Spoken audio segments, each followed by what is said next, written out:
ಗುರುಬ್ರಹ್ಮ ಗುರುವಿಷ್ಣು ಗುರುರ್ದೇವೋ ಮಹೇಶ್ವರಃ ಗುರು ಸಾಕ್ಷಾತ್ ಪರಬ್ರಹ್ಮ ತಸ್ಮೈ ಶ್ರೀ ಗುರುವೇ ನಮಃ. ಓಂ ತತ್ಸತ್. ಪರಬ್ರಹ್ಮನೇ ನಮಃ. ಕಾದರವಳ್ಳಿಯ ಶ್ರೀ ಸದ್ಗುರು ಅದೃಶ್ಯ ಶಿವಯೋಗಿಗಳವರ ಚರಿತಾಮೃತವು 35ನೇ ಅಧ್ಯಾಯ. ಮಾತೋಶ್ರೀ ಗಂಗಮ್ಮನವರು ದತ್ತವಾಡಕ್ಕೆ ಮರಳಿ ಹೋದದ್ದು ಮತ್ತು ಶ್ರೀ ಅದೃಶ್ಯ ಶಿವಯೋಗಿಗಳವರು ಲೈಂಗೈಕ್ಯರಾದದ್ದು. ಸೂಚನೆ: ಬಳಗ ಸಹಿತದಡಿ ಹೊರಡೆ ಮಾತಿಯು ತಳಮಳಿಸಿದರು ಸ್ವಾಮಿಗಳು ಬಹು ತಿಳಿಸಿದರು ತಮ್ಮಯ್ಯ ಭವಿಷ್ಯತ್ ರಕ್ಷಿತಾವಿನುತ. ಪೂವಚಕ ಮಹಾಶಯರೇ, ಕಾದರವಳ್ಳಿ ಗ್ರಾಮದ ಶ್ರೀ ರಾಮಲಿಂಗೇಶ್ವರ ದೇವಾಲಯದಲ್ಲಿರುವ ಶ್ರೀ ಅದೃಶ್ಯ ಶಿವಯೋಗಿಗಳ ಆಶ್ರಮದಲ್ಲಿ 14/1/1938 ಇಸ್ವಿಯಲ್ಲಿ ಮಕರ ಸಂಕ್ರಮಣದ ಉತ್ತರಾಯಣದ ಪ್ರಥಮ ಶುಭ ದಿನದಂದು ಪ್ರಥಮ ಕುಂಭಮೇಳ ಸಪ್ತಾಹ ಸಮಾರಂಭವು ದತ್ತವಾಡದ ಶ್ರೀ ಬಸನಗೌಡ ಮಹಾರಾಜರ ಅಮೃತ ಹಸ್ತದಿಂದ ಉದ್ಘಾಟನೆಯಾಗಿ ಅಂದಿನ ಕುಂಭಪೂಜೆ ಗುರುಪೂಜೆ ಒಳ್ಳೆಯ ವಿಜೃಂಭಣೆಯಿಂದ ನಡೆದು ಮಹಾಪ್ರಸಾದವನ್ನು ಸೇವಿಸಿದ ಅಲ್ಲಿಯ ಜನರು ಪುಣ್ಯವಂತರೇ ಸರಿ. ದತ್ತವಾಡದ ಶ್ರೀ ಸದ್ಗುರು ಮಹಾರಾಜರು, ಚಿಕ್ಕೋಡಿಯ ಶ್ರೀ ಚಿನ್ನಯ್ಯ ಸ್ವಾಮಿಗಳವರು, ಮಾತೋಶ್ರೀ ಗೌರಮ್ಮ ತಾಯಿಯವರು, ಮಾತೋಶ್ರೀ ಗಂಗಾಂಬಿಕೆಯವರು ಹಾಗೂ ಅವರ ಬಳಗದವರು ತಮ್ಮ ಊರಿಗೆ ಮರಳುವ ವಿಷಯವನ್ನು ಈ ಅಧ್ಯಾಯದಲ್ಲಿ ಓದಿ ಧನ್ಯರಾಗಿರಿ. ಸಪ್ತಾಹದಲ್ಲಿ ಭಜನಾ ಕಾರ್ಯಕ್ರಮವು ಅವ್ಯಾಹತವಾಗಿ ಸಾಗಿತ್ತು. ಹುಣಸಿಕಟ್ಟಿಯವರು, ಹೊಸೂರದವರು ಇಡೀ ರಾತ್ರಿ ಭಜನೆಯಲ್ಲಿ ಭಾಗವಹಿಸಿದ್ದರು. ಬೆಳಗಾದ ತಕ್ಷಣ ಶ್ರೀ ಚಿಕ್ಕೋಡಿ ಸ್ವಾಮಿಗಳು, ಶ್ರೀ ದತ್ತವಾಡ ಪಾಟೀಲರು ಹಾಗೂ ಶ್ರೀ ಮಹಾರಾಜರು ಎದ್ದು ನದಿಗೆ ಹೋಗಿ ಸ್ನಾನ ಮಾಡಿ ಬಂದು ಲಿಂಗಾರ್ಚನೆಯನ್ನು ಮಾಡಿಕೊಂಡರು. ಮಾತೋಶ್ರೀ ಗೌರಮ್ಮ ತಾಯಿಯವರು, ಮಾತೋಶ್ರೀ ಗಂಗಾಂಬಿಕೆಯವರು ಹಾಗೂ ಅವರ ಬಳಗದವರು ನದಿಗೆ ಹೋಗಿ ಸ್ನಾನ ಮಾಡಿ ಬಂದು ಲಿಂಗ ಪೂಜೆ ಮಾಡಿಕೊಂಡು ಫಲಹಾರ ತೆಗೆದುಕೊಂಡು ತಮ್ಮ ಆಸನದಲ್ಲಿ ವಿಶ್ರಮಿಸಿದರು. ಭಜನಾ ಕಾರ್ಯಕ್ರಮವು ಬೇರೆ ಬೇರೆ ಭಜನಾ ಮಂಡಳಿಗಳಿಂದ ಸತತವಾಗಿ ಇಂದಿಗೆ 6 ದಿವಸವಾಯಿತು. ಭಾಗವಹಿಸಿದ ಎಲ್ಲ ಭಕ್ತಾದಿಗಳು ಚಹಾ, ಉಪ್ಪಿಟ್ಟು ಮತ್ತು ಪ್ರಸಾದದ ವ್ಯವಸ್ಥೆಯನ್ನು ಅಚ್ಚುಕಟ್ಟಾಗಿ ಮಾಡಲಾಗಿತ್ತು. ಕೀರ್ತನಕಾರರಾದ ಚಿಕ್ಕೊಪ್ಪದ ಶ್ರೀ ಫಕ್ಕೀರಪ್ಪನವರು ಬಂದರು. ಅವರು ಶರಣರ ಚರಿತ್ರೆಗಳನ್ನು ಬಹಳ ಸೊಗಸಾಗಿ ಹೇಳುತ್ತಿದ್ದರು. ಅಂದು ಸಾಯಂಕಾಲ ಅವರ ಕೀರ್ತನವನ್ನು ಇಟ್ಟಿದ್ದರು. ಅವರು 2 ತಾಸಿನವರೆಗೆ ಸೊಗಸಾಗಿ ಕೀರ್ತನೆಯನ್ನು ಮಾಡಿ ಎಲ್ಲರಿಗೂ ಸಂತೋಷವನ್ನುಂಟು ಮಾಡಿದರು. ಅಂದು ಸಪ್ತಾಹದ ಕೊನೆಯ ದಿನವಾದ್ದರಿಂದ ಸಾಯಂಕಾಲದವರೆಗೆ ಅಲ್ಲಿ ಬಂದ ಭಕ್ತರು ಹುಗ್ಗಿಯ ಪ್ರಸಾದ ಸೇವಿಸಿ ತೃಪ್ತರಾದರು.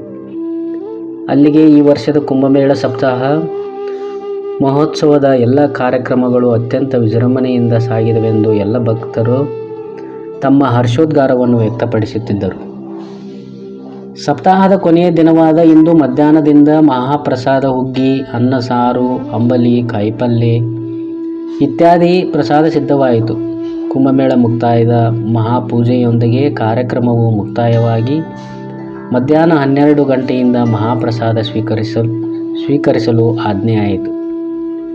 ಮಹಾಪ್ರಸಾದ ಸ್ವೀಕರಿಸುವ ಕಾರ್ಯ ಮುಗಿದ ನಂತರ ದತ್ತವಾಡದ ಶ್ರೀ ಬಸನಗೌಡ ಮಹಾರಾಜರು, ಮಾತೋಶ್ರೀ ಗೌರಮ್ಮನವರು, ಮಾತೋಶ್ರೀ ಗಂಗಾಂಬಿಕೆಯವರು ಹಾಗೂ ಅವರ ಬಳಗದವರು ಮತ್ತು ಶ್ರೀ ಚಿನ್ನಯ್ಯ ಸ್ವಾಮಿಗಳು ತಮ್ಮ ಊರಿಗೆ ಹೊರಡಲು ಅನುವಾದರು.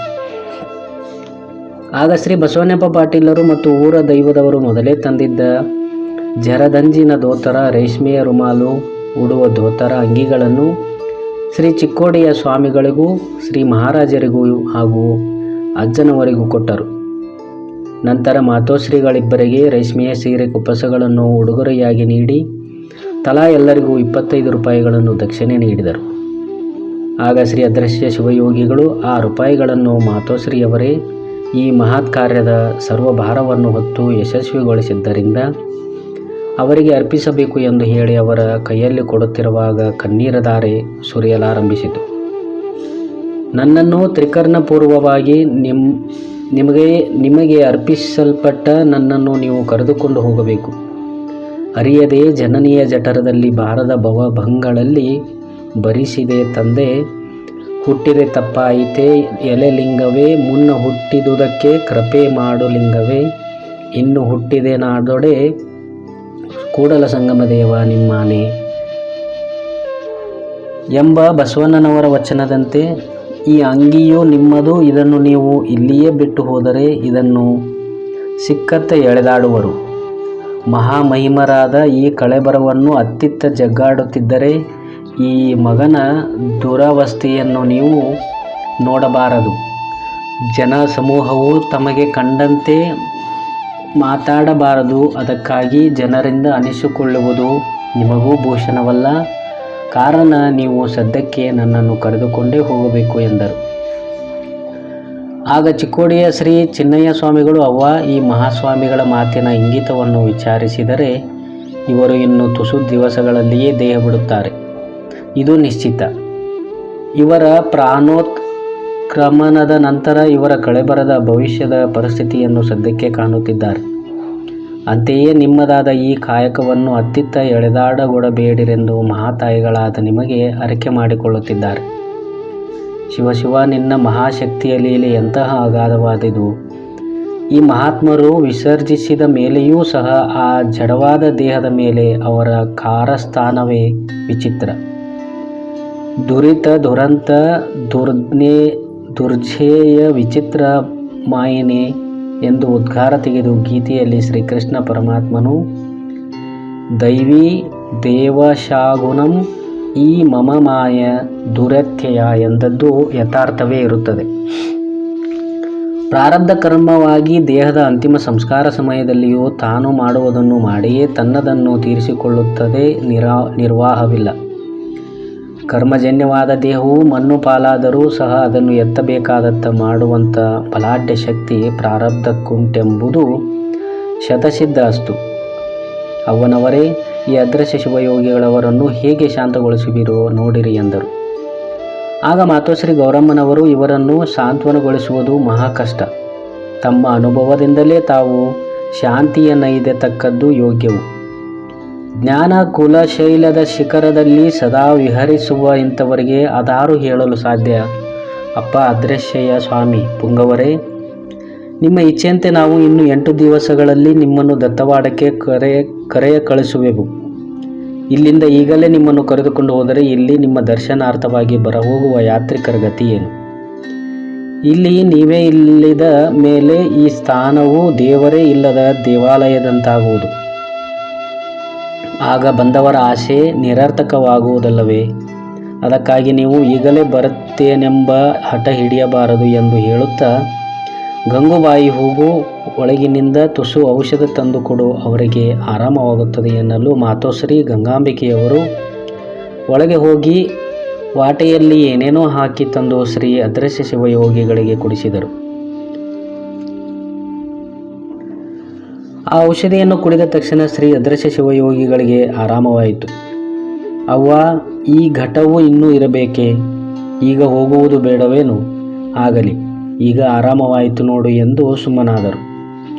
ಶ್ರೀ ಅದೃಶ್ಯ ಶಿವಯೋಗಿಗಳು, ತಾಯಿ, ನೀವು ಅನ್ನುವುದು ಸರಿ. ಆದರೆ ನಿಜವಾಗಿಯೂ ಇಲ್ಲಿಗೆ ನಮ್ಮ ಅವಧಿಯು ಪರ್ಯವಸಾನಗೊಂಡಿದೆ. ಈ ನಮ್ಮ ದೇಹವೆಂಬ ಅಂಗಿಯು ನಿಮ್ಮದು.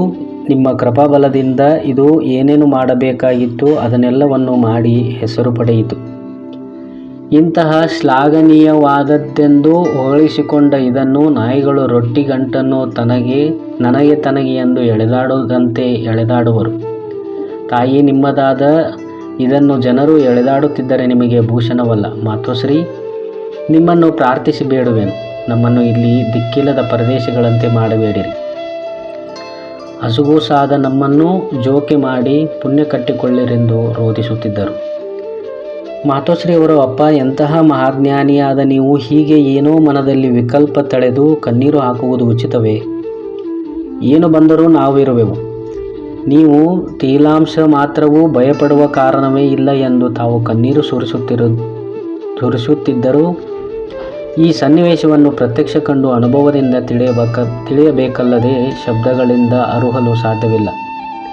ಆಗ ಚಿಕ್ಕೋಡಿಯ ಶ್ರೀ ಚಿನ್ನಯ್ಯ ಸ್ವಾಮಿಗಳು, ಶ್ರೀ ಮಹಾರಾಜರು ಮತ್ತು ಮಾತೋಶ್ರೀ ಗಂಗಾಂಬಿಕೆಯವರು ಹಾಗೂ ಎಲ್ಲ ಭಕ್ತಾದಿಗಳ ಕಣ್ಣುಗಳಲ್ಲಿ ಧಾರಾಕಾರವಾಗಿ ಕಣ್ಣೀರು ಹರಿಯುತ್ತಿತ್ತು. ಆ ಸ್ಥಳವು ಸ್ಮಶಾನ ಮೌನವಾಗಿತ್ತು. ಸ್ತಬ್ಧವಾಗಿ ಮೌನಾವಸ್ಥೆ ತಳೆದಿತ್ತು. ಯಾರಿಗೂ ಏನು ಮಾತಾಡಬೇಕೆಂದು ತಿಳಿಯದಂತಾಯಿತು.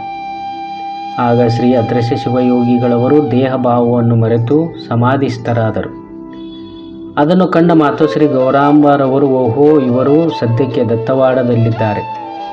ಶ್ರೀ ಸದ್ಗುರು ಮಹಾರಾಜರ ಗದ್ದುಗೆಯ ಮೇಲೆ ನಿಂತು ಏನೇನೋ ಭಿನ್ನಯಿಸಿಕೊಳ್ಳುತ್ತಿದ್ದಾರೆ. ಮಹಾರಾಜರಾದರೂ ಇವರಿಗೆ ಆಗುವುದೆಲ್ಲ ಶುಭಕ್ಕಾಗಿಯೇ ಆಗುವುದೆಂದು ನೀವು ಲವಮಾತ್ರ ಚಿಂತಿಸಕೂಡದೆಂದು ನಿಮ್ಮನ್ನು ನಾವು ಪೂರ್ಣ ಕೃಪೆಯಿಂದ ನಿರೀಕ್ಷಿಸುತ್ತಿರುವೆವೆಂದು ಆಶ್ವಾಸನವಿತ್ತಂತೆ ಕಂಡುಬಂದಿತು. ಇಷ್ಟರಲ್ಲಿ ಶ್ರೀ ಅದೃಶ್ಯ ಶಿವಯೋಗಿಗಳು ಬಹಿರ್ಮುಖರಾದರು. ಮಾತೋಶ್ರೀಯವರು, ಅಪ್ಪ, ಇನ್ನು ನಮಗೆ ಹೋಗಲು ಅಪ್ಪಣೆ ಕೊಡು. ನಾವು ಊರಿಗೆ ಹೋಗಿ 8 ದಿನಗಳಲ್ಲಿ ನಿಮ್ಮನ್ನು ದತ್ತವಾಡಕ್ಕೆ ಕರೆಯಲು ಕಳುಹಿಸುತ್ತೇವೆ. ಆಗ ನೀವು ಅಲ್ಲಿಗೆ ಬರಬೇಕು ಎನ್ನಲು ಶ್ರೀ ಅದೃಶ್ಯ ಶಿವಯೋಗಿಗಳು ಎಳೆಗೂಸಿನ ಯೋಗಕ್ಷೇಮ ತಾಯಿಯನ್ನೇ ಅವಲಂಬಿಸಿರುವಂತೆ ಉಳಿದವರ ಮೇಲಿರುವುದಿಲ್ಲ. ಏನೋ ತಮ್ಮ ಇಚ್ಛೆ ಬಂದಂತೆ ಮಾಡಿರಿ, ನಮ್ಮ ಆಶೆಯೂ ಇಷ್ಟೇ. ಎತ್ತಪ್ಪೆ ಶರಣಂಗೆ ತೊತ್ತಪ್ಪೆ ಶರಣಂಗೆ ಭೃತ್ಯನಾಗಿ ಸದ್ಭಕ್ತರ ಮನೆಯ ಬಾಗಿಲ ಕಾಯ್ದೆಪ್ಪ ಸೊನಗನಪ್ಪೆ ಕರ್ತಾರ ನಮಗೆ ಕರವೆತ್ತಿ ಪೊಡಮಡುವೆ ಭಕ್ತರ ಮನೆಯ ಹಿತ್ತಲ ಬೇಲಿಯಾಗಿಪ್ಪೆನಯ್ಯ ರಾಮನಾಥ ಎಂದು ದೇವರ ದಾಸಿಮಯ್ಯನವರು ಶರಣರ ಸಾನ್ನಿಧ್ಯವನ್ನೇ ಹಾರೈಸಿದಂತೆ ಗುರು ಸಾನ್ನಿಧ್ಯದಲ್ಲಿಯೇ ಈ ಕಾರ್ಯವು ಬೀಳಲೆಂದು ನಮ್ಮ ಹಂಬಲವದೆ. ಆದರೆ ಅದು ಸಾಧ್ಯವಲ್ಲವೆಂದು ಈಗ ನಮಗೆ ತಿಳಿಯುತ್ತಿದೆ. ನೀವು ನಮ್ಮನ್ನು ಕಳಿಸಬೇಡಿರಿ. ಆಯಿತು, ಇಲ್ಲಿ ನಮಗೆ ಏನೇನು ಆಗತಕ್ಕದ್ದು ಅದು ಆಗಿಯೇ ಆಗುತ್ತದೆ. ನಮ್ಮ ಸಮಾಪ್ತಿಯ ಸಂಬಂಧಿಸಿದ ಕಾಲಕ್ಕೆ ನಿಮ್ಮ ದರ್ಶನವೂ ಚಿಕ್ಕೋಡಿ ಮಹಾತ್ಮರ ದರ್ಶನವೂ ಆದದ್ದು ಇದೊಂದು ನಮ್ಮ ಪುಣ್ಯ ವೈಶಿಷ್ಟ್ಯ. ನಮ್ಮ ಜನ್ಮವು ಕೃತಾರ್ಥವಾಯಿತು. ಅಸ್ತು. ಇನ್ನು ತಾವೆಲ್ಲರೂ ಸದ್ಯಕ್ಕೆ ಸಾಗಿರಿ ಎಂದು ನಿರೂಪಿಸಿದರು. ಆಗ ಮಾತೋಶ್ರೀಯವರು, ಆಗಲೇ ನಿಮ್ಮನ್ನು ಮಹಾದೇವನು ಪೂರ್ಣ ಕೃಪೆಯಿಂದ ಸದಾ ನಿರೀಕ್ಷಿಸುತ್ತಿರಲಿ ಎಂದು ಆಶೀರ್ವದಿಸಿ, ಆಗಲಿ ಚಿಕ್ಕೋಡಿ ಸ್ವಾಮಿಗಳೇ, ಇನ್ನು ತೀರುವ ನಡೆಯಿರಿ, ಅಪ್ಪನೆ ದೊರೆಯಿತು ಎನ್ನಲು ಚಿಕ್ಕೋಡಿ ಸ್ವಾಮಿಗಳು ಮಾತೋಶ್ರೀಯವರು ಶ್ರೀ ಅದೃಶ್ಯ ಶಿವಯೋಗಿಗಳಿಗೆ ಮತ್ತೊಮ್ಮೆ ಹೋಗಿ ಬರುತ್ತೇವೆಂದು ಹೇಳಿ ಹೊರಟು ಗಾಡಿಯಲ್ಲಿ ಕುಳಿತು ಶ್ರೀ ಸೀಮಿಮಠದ ಸ್ವಾಮಿಗಳಿಗೂ ಶ್ರೀ ಬಸವಣ್ಣಪ್ಪ ಪಾಟೀಲರಿಗೂ ಉಳಿದ ಸದ್ಭಕ್ತರಿಗೂ ಆಶೀರ್ವದಿಸಿ ದತ್ತವಾಡಕ್ಕೆ ಹೊರಟು ಇಟಗಿ ಕ್ರಾಸಿಗೆ ತಲುಪಿದರು. ಇತ್ತ ಶ್ರೀ ಅದೃಶ್ಯ ಶಿವಯೋಗಿಗಳ ದೇಹಸ್ಥಿತಿಯ ಚಂಡಮಾರುತನ ಹೊಡೆತಕ್ಕೆ ಸಮುದ್ರ ಅಲ್ಲೋಲ ಕಲ್ಲೋಲವಾಗಿ ತನ್ನ ಗಂಭೀರತೆಯಿಂದ ಚ್ಯುತಿಗೊಂಡು ಕೋಲಾಹಲಕ್ಕೆ ಆಸ್ಪದವಾದಂತೆ ಮಾತೋಶ್ರೀ ಹಾಗೂ ಚಿಕ್ಕೋಡಿ ಸ್ವಾಮಿಗಳ ವಿಯೋಗವೆಂಬ ಮಾರುತನ ತಾಡನದಿಂದ ಅವರ ಚಿತ್ತವೃತ್ತಿಯು ಹದಗೆಟ್ಟು ನಿರ್ವಿಣ್ಯರಾದರು. ಅಂತಸ್ತಾಪವು ಹೆಚ್ಚಾಗಿ ಅವರನ್ನು ದಿಗ್ಭ್ರಮೆಗೊಳಿಸಿತು.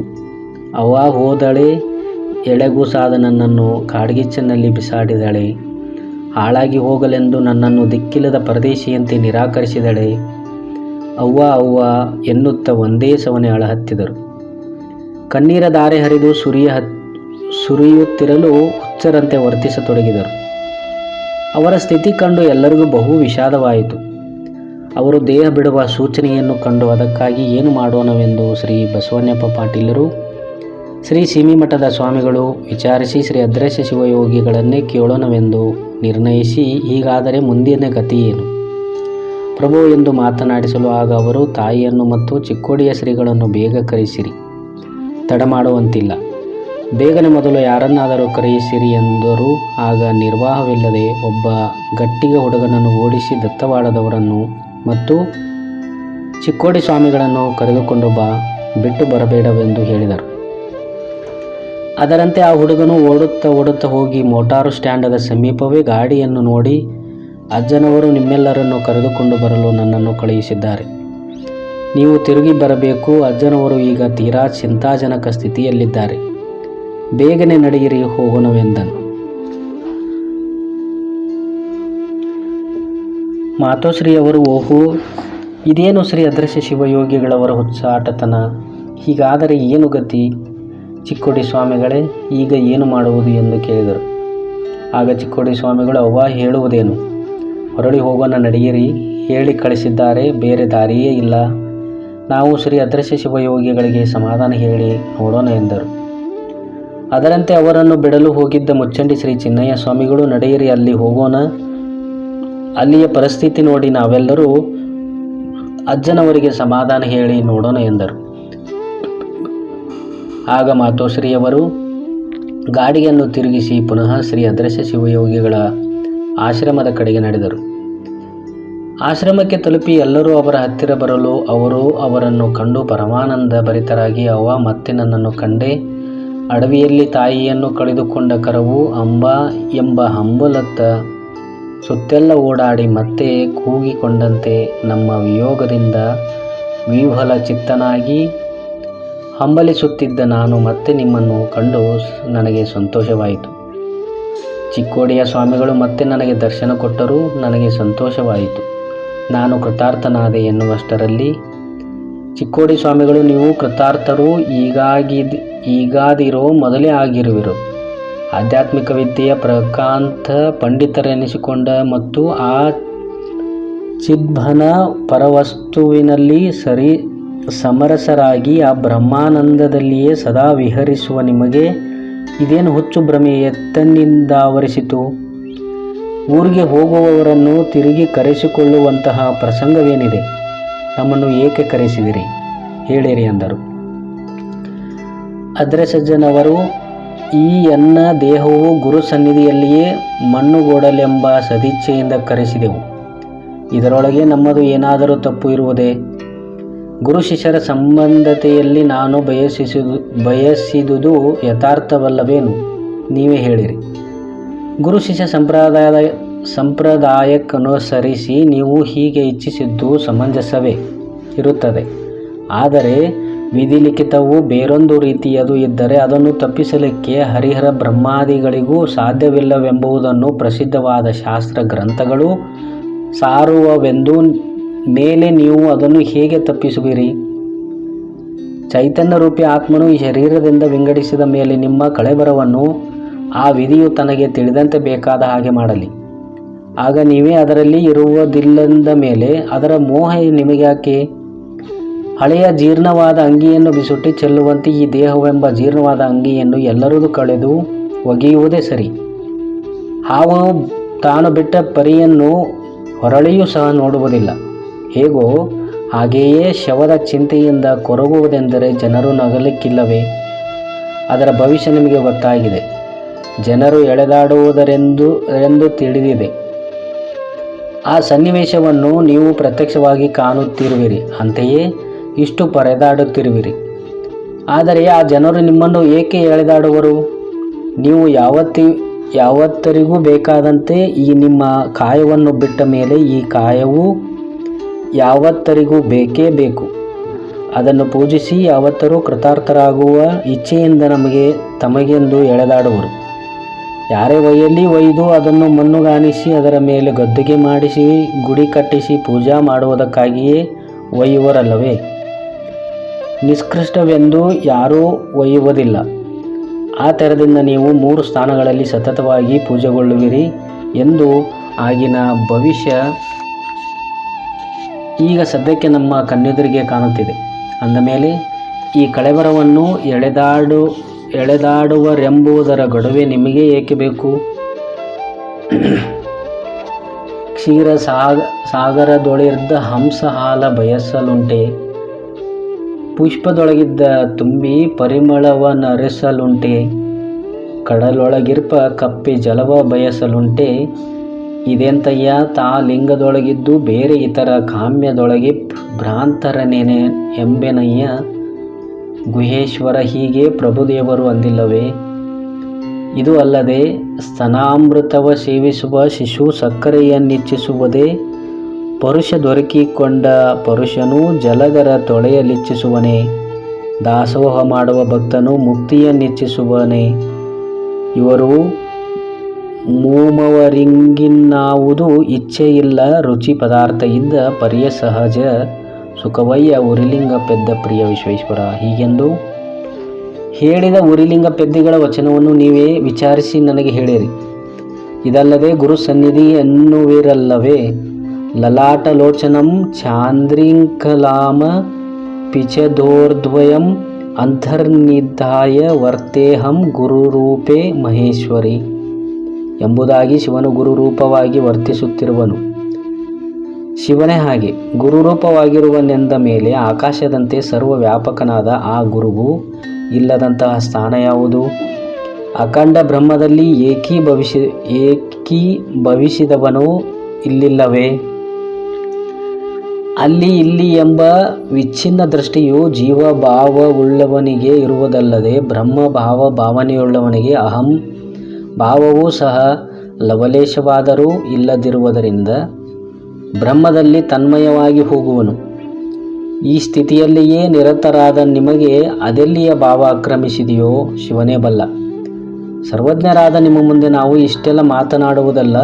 ಇನ್ನು ಮೇಲೆ ನೀವೇ ಏನನ್ನು ಹೇಳುವಿರೋ ಹೇಳಿ, ನಮ್ಮನ್ನು ಸಾಂತ್ವನಗೊಳಿಸಿರಿ ಎನ್ನಲು ಆಗ ಶ್ರೀ ಅದೃಶ್ಯ ಶಿವಯೋಗಿಗಳವರು, ಮಹಾತ್ಮರೇ, ನಮಗೆ ಹಾಗೇ ಅದೇಕಾಯಿತು ಏನೋ.